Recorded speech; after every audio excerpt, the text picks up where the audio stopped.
Bonjour et bienvenue dans l'entretien sur France 24. En janvier 2019, les juges de la Cour pénale internationale acquittent l'ancien président ivoirien Laurent Gbagbo et son ministre de la Jeunesse de l'époque, Charles Blé Goudé. Ils les acquittent de crimes contre l'humanité commis pendant la crise post-électorale d'il y a 10 ans. Mais en attendant la procédure d'appel engagée par la procureure de la Cour, ils les assignent à résidence en Europe. La semaine dernière, les juges ont assoupli leur régime de liberté conditionnelle, les autorisant notamment à voyager dans un des 123 pays qui reconnaissent la juridiction de la CPI, dont la Côte d'Ivoire. Charles Blé Goudé est notre invité avec nous depuis La Haye, où il réside depuis sa libération. Merci à vous d'être là. Monsieur Blé Goudé, je vais commencer par la question que tout le monde se pose. Est-ce que vous avez fait une demande officielle de retour chez vous auprès des autorités ivoiriennes? Non, pas encore. J'ai instruit mon parti, le COJEP, de prendre tous les contacts utiles pouvant faciliter mon retour en terre natale. J'en ai fait de même avec de bonnes volontés dans ce sens, vu qu'il y a plusieurs années que je n'ai plus remis les pieds chez moi. Les contacts étant difficiles, j'ai donc instruit les personnes su-indiquées. Alors, est-ce que les premiers retours que vous avez de ces approches un petit peu informelles sont bons? Est-ce que vous avez l'impression que les autorités sont prêtes à vous laisser rentrer en Côte d'Ivoire ou est-ce que vous sentez au contraire une réticence? Voyez-vous, ce genre de discussions, ce genre de démarches sont des démarches qui engagent l'avenir des hommes politiques et de la Côte d'Ivoire elle-même. Et vous connaissez la situation en Côte d'Ivoire, elle n'est pas du tout aisée. Je préfère ne pas faire de commentaires là-dessus pour le moment et nous attendons. Mais c'est votre souhait de rentrer chez vous bientôt? C'est mon intention et ma volonté de rentrer chez moi bientôt. La Côte d'Ivoire a une longue tradition de paix et de réconciliation. Laurent Gbagbo, après 6 ans d'exil, est rentré en Côte d'Ivoire, accueilli par l'ancien président Félix Houphouët-Boigny en son temps. Nous étions en septembre 1988. Henri Konan Bédié, en exil, a été accueilli par le président Laurent Gbagbo. Nous étions en octobre 2001. Alassane Ouattara, en son temps, est rentré chez lui, accueilli par le président Laurent Gbagbo. Nous étions en novembre 2001. Aujourd'hui, la Cour pénale internationale met la Côte d'Ivoire face à ses responsabilités. Il appartient à la Côte d'Ivoire de saisir cette perche-là pour regrouper ses filles et ses fils, pour faire oublier cette page douloureuse que notre pays a connue. J'espère que cela sera fait. Alors vous venez de mentionner Laurent Gbagbo. Est-ce que depuis la décision des juges la semaine dernière, est-ce que vous lui avez parlé? J'ai vu que vous lui avez souhaité un joyeux anniversaire, mais est-ce que vous lui avez parlé? Est-ce que vous savez s'il va lui aussi bientôt rentrer? Je ne lui ai pas parlé et je ne connais pas trop son agenda. Mon souhait est qu'il rentre chez lui. Il se sentirait mieux chez lui aussi. Il a dirigé le pays. Je pense que Laurent Gbagbo est attendu par nombreux Ivoiriens, nombreuses Ivoiriennes, et son arrivée, mon arrivée, pourrait donner un coup d'accélérateur au processus de réconciliation en cours.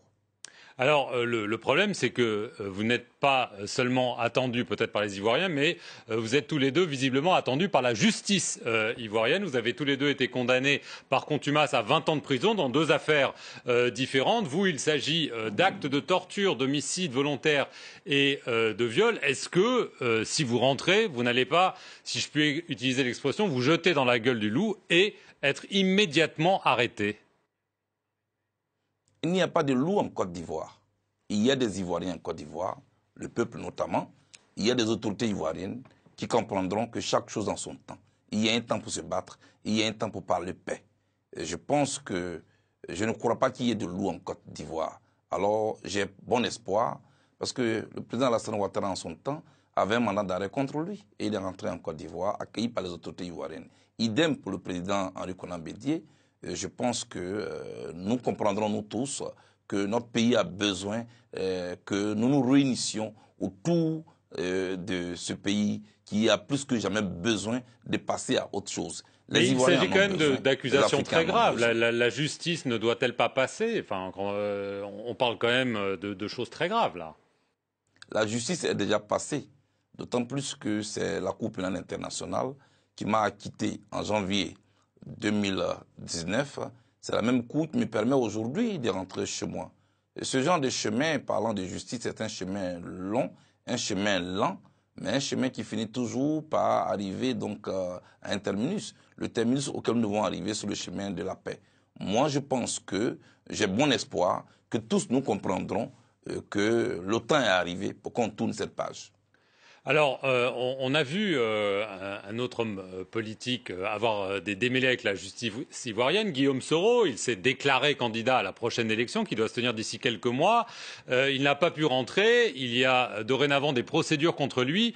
Il affirme que le pouvoir en place veut éliminer tous ses ennemis et que toutes ces condamnations ou ces procédures contre lui, contre vous, contre Laurent Gbagbo sont faites justement pour cela. Est-ce que vous partagez son opinion? Oh, écoutez, je ne suis pas un commentateur de la vie politique en Côte d'Ivoire. Je viens d'être à peine heureux, je suis encore heureux qu'on m'ait signifié la levée des mesures des restrictions qui pesaient contre ma personne et le président Gbagbo. Je compte rentrer chez moi. Et je pense que tout cela se discute. Vu les contacts que je suis en train de prendre, on discutera. Si ça aboutit, tant mieux. Si ça n'a pas abouti, on continuera toujours de parler. Faire la paix après une crise aussi profonde comme celle que notre pays a connue ne se fait pas à coup de bâton magique. Il faut seulement qu'il y ait un peu de volonté. Et la mienne existe. Je tends la main au président Alassane Ouattara et à toute son équipe. Et j'ai mis les miens en mission pour cela. J'ai mis de bonnes volontés en mission pour cela. J'attends le retour et on verra. Est-ce que vous espérez que Laurent Gbagbo se présente à la prochaine élection, qui est fixée normalement fin octobre, l'élection présidentielle évidemment? Cela est une décision personnelle. Une élection présidentielle est la rencontre entre une personnalité et le peuple, et plus des circonstances qui le permettent. Et cette décision revient exclusivement au président Laurent Gbagbo. Il n'est pas bon que d'autres personnes veuillent lui imposer un autre agenda. C'est à lui de décider et tout le monde en visera. Il est notre leader. S'il décide ainsi, nous l'accompagnerons. Et vous excluez de vous présenter cette année? Oui, je suis fidèle à Laurent Gbagbo. Et tant qu'il est sur la scène politique, en tant que quelqu'un qui veut briguer la magistrature suprême, je ne peux pas me renier moi-même en rentrant en compétition avec celui que je considère comme mon leader. Cela dit, s'il n'est pas candidat, que les circonstances me le permettent, je pense que je n'hésiterai pas. Pour l'instant, je suis en train de m'organiser avec d'autres camarades pour que le vote puisse avoir tout son sens. C'est-à-dire que le vote de chaque Ivoirien compte et que désormais, les promesses électorales ne puissent plus engager ceux qui y croient dans notre pays, mais ceux qui le font. Alors, avec d'autres organisations de la société civile, avec des associations, avec des syndicats qui m'ont sollicité pour diriger une coalition, je puis donc vous annoncer que d'ici le 13 juin, je serai certainement à la tête d'une coalition qui va porter la voix des Ivoiriens. Alors, qu'en est-il de Simone Gbagbo, qui a encore un rôle influent au sein du FPI? Comment est-ce que vous voyez les choses avec elle? Est-ce que vous avez eu des interactions avec elle?